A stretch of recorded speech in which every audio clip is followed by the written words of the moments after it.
I think it would be great to start if you could both say a little bit about who you are and a little bit about your creative practices. I don't know if Martin, you want to go first? That'd be nice. Okay, so I'm Martin King and currently studying in my final year of a fine art degree at the University of Hertfordshire. My practice has changed over the last 3 years, and currently now I'm literally just going with whatever thoughts and ideas come into my head. I'm turning into video and creating my own sound. I'm going out and finding different sounds and just recording them to create my own sound library, and just using my own belongings and to inspire me. And I get inspiration from television shows, movies, artists, all sorts of different places, and all of that just inspires me to make unusual, different, wacky, crazy videos now. Okay, Minna, did you want to say a little bit about yourself and your creative practice? Okay, well, I've started with photography about 12 years ago. I came to it first I was painting before that and did some drawing as well, but really something happened with photography for me. So I really started my artistic work with photography. Sort of started my personal expression with this medium, and I've worked a lot with the different type of collage in the first part of my artistic activity, and also working a lot with on my double identity or double culture, since I'm Finnish and I'm living in France. Have been living in France for about 30 years now, so it's a long time. So this double identity was one of my starting points, but now for a couple of, let's say, the last 5-6 years, I've been working on a lot on nature, and maybe it has to do with my Finnish origins as well, because we, as Finnish people, live in the forest and in nearby the nature. Yeah. So it's something very natural for me. So I'm sort of looking for the essence of being by examining different things in nature. So now, part of the exhibition, you're both on the online virtual exhibition Science and Art currently, and that is on until the 14th of February. Martin, you have a video artwork in there, Man-Made to Nature. Would you like to talk a little bit about it? Yeah. The video, the drawing is one that I made myself and I animated. And the videos are from a website called Prelinger Archive, which just videos of different science shows that were on in the 50s. And the sound I picked up as well from sounddogs.com, which the sounds of a lab and different sounds and that. Basically, it's about our humans' behavior has an effect on nature. So my drawing represents the nature, and the science videos represent humans' actions and so on that affect nature. So every time one of the videos was moving, so was the drawing, and all the videos move all at the same time, so the drawing goes a bit crazy. So it's just making a point that the more we do, we can affect the environment, and just to make yourself a bit more aware of what you're doing to the environment. Yeah, I think that's a really important commentary to have, especially on the world as we know it now. Not just with recycling and the ozone and all of that, also overpopulation and how we really are destroying the planet right now. Yes. Yeah, it's an important discussion that needs to happen. And Minna, did you want to say a little bit about your works are currently in the online exhibition now? Yes, I totally agree with Martin and you, Kirstie, of course. And it's been working with this this series that is exhibited now. It started with pandemic and the lockdown in France in April last year, and I was I wanted to examine the smallest possible living things and so turned into these microscopic images of plant cells. And so I put them like I placed them like magnifying glass on different natural elements that I had photographed before for another series, in fact. And these elements so came into the light of the cells, and by superimposing these images, I was trying to look for the different common features in all living things. Not only well, plants, and also mineral elements, and roots, even on different living elements. So it was important for me to underline the common features, also in relation to what happens with the virus. So we are all interconnected, and that's also my message concerning today's situation. So we need to be aware of the fact that we are part of a bigger plan or whatever. Yeah, it's interesting that in your part of your description of your artwork as well, when you're looking into the microscopic aspects of life, you're also trying to find the beauty in it, not just all the bad things, especially with all the bad things that are happening at the moment. It's also, yeah, I really had I needed to see the beauty in these smallest things, microscopic things, because I think that if there's beauty in nature and in things that we see, there must be beauty also in the small elements that compose us as living beings. So did you want to talk a little bit about how you made your artworks as well? Because it's really interesting how you got your microscopic images and how you put them together. Yes, as I said, there was this previous series where I had been looking for the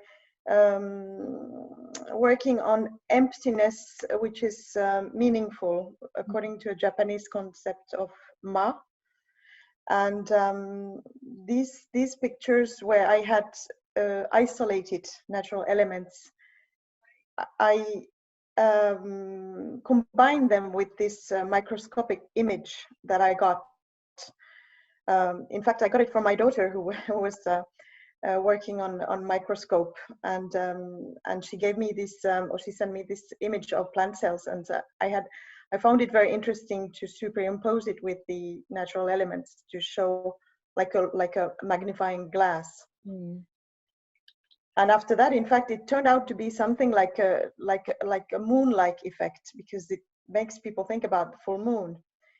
And then I learned that the moon is also influencing a lot the way, for example, plants and trees develop their leaves and their sap and things like that. So I didn't know that, in fact, but I learned it afterwards.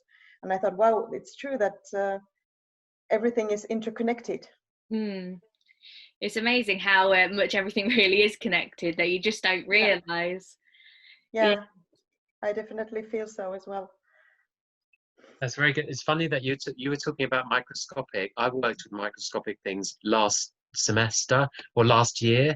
So I have a little mini microscope, and I was just zooming in on things to have a little microscopic image to see what things look like close up. And so I'm really fascinated by the microscopic. I even looked into, I made a sculpture based on diamonds, what's it called? The molecular structure of diamonds. And then I put that in a sculpture just to show to people, if they saw this looking like this, would they still think it was as beautiful? They wouldn't, I don't think. But that's the truth of how it really looks. Yeah, I imagine. Fascinated by that. So yes, I liked a lot your work also, what I see from in this Science and Art exhibition, what you are exhibiting. I like it a lot. It has a microscopic aspect to it as well, or? Oh, you mean the drawing? Yeah, the drawing. Yeah, the drawing. Yeah, I don't know what the drawing is not actually done from any particular reason. It just, whatever comes into my head, I just do that. I just enjoy the process of moving the pen around the paper to make the lines. And it just ends up being something, and then I just animate it on I use Premiere Pro, and I use After Effects with Adobe to animate it. It takes no, not Premiere Pro, sorry, Photoshop and After Effects, and Premiere Pro puts it all together. So it's a long-winded process. You have to separate each individual section of the drawing in Photoshop first, before you can animate each bit in After Effects. So it's a very long-winded process. It's fascinating how you make these your drawings living. Yeah. I do enjoy doing that. Time consuming. Yeah. Sorry, Kirstie, I've taken over again. Do this. It's really interesting. No, carry on if you want to. No, it's okay. Right, you carry on. Yeah. Yeah, no, it's really interesting how you make your artwork move. What I found fascinating was, although there was 5 artists from different places around the world, all had the same sort of similar themes running through it. Whether it's from, say, the cellular, the microscopic, to even how the brain works, to how the planets, and creating a new planet to go and explore. So yeah, I was wondering, how did you guys get your relation to science out of all the different themes your artwork could revolve around? So I'll go to Martin first. I was just looking in Prelinger Pro archives, and the episodes I was watching from a 1950 science program, there were little movements that he was making with his hands, and different shapes and things like that. And I saw a relation to some of the shapes in that program with my drawings. Yeah. There's one particular shape he had lit up, and that looked like something I would draw.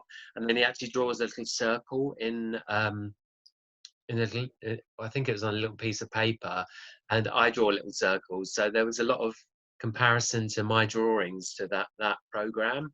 So I like that aspect, and I wanted to incorporate it with my drawings, and that's kind of how that came about, really.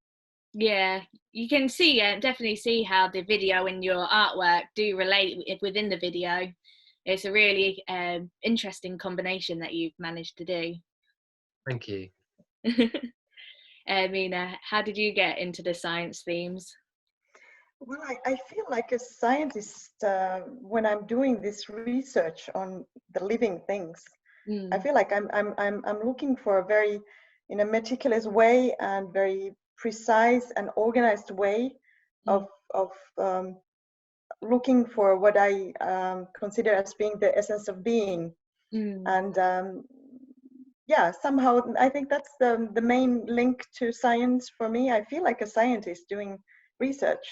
Yeah, that's really interesting.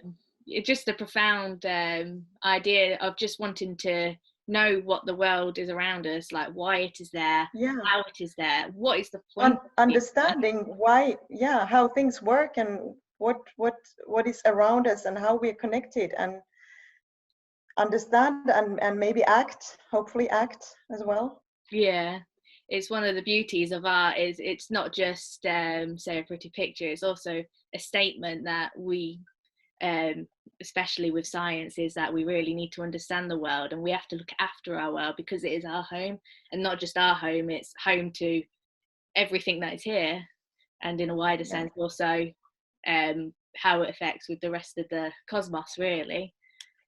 Yeah. I think that's everything I wanted to ask about.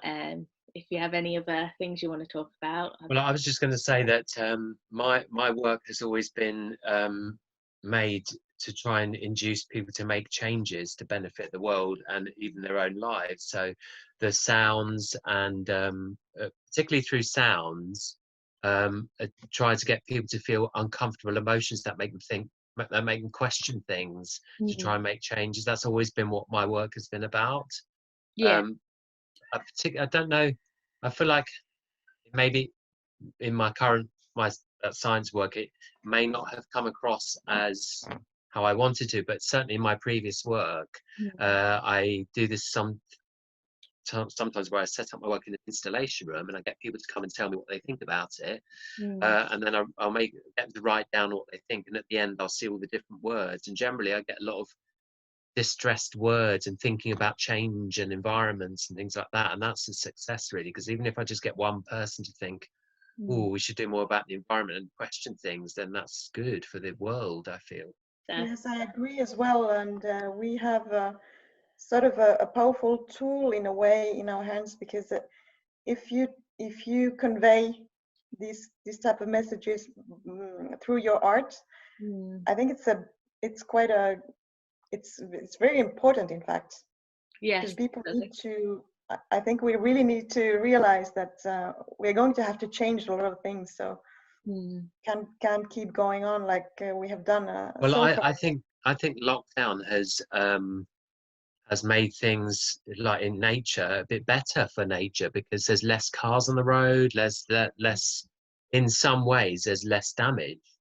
Yeah, I saw on a report that even with the lowered carbon emissions, air quality was getting better in places where it's just truly awful, because it's just off the road. Paris, for example. Yes. Yeah. The only thing is, when we go back to normal, is that all going to be bad again, or is someone making a note of the changes, and will things be changed because of it? It makes you wonder. Yeah.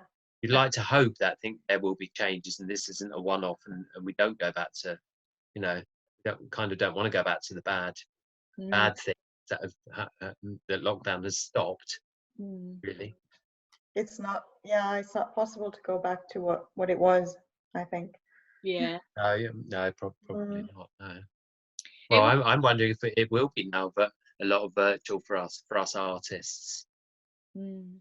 Being a video artist, and I do digital collage as well. I'm a video artist. That kind of is fine for me, but I mean, for people that doing big paintings and things like that, I don't know how that would be for them, because if they like people to go and actually into a room and look at their work properly, that might not be as easy now. Yeah.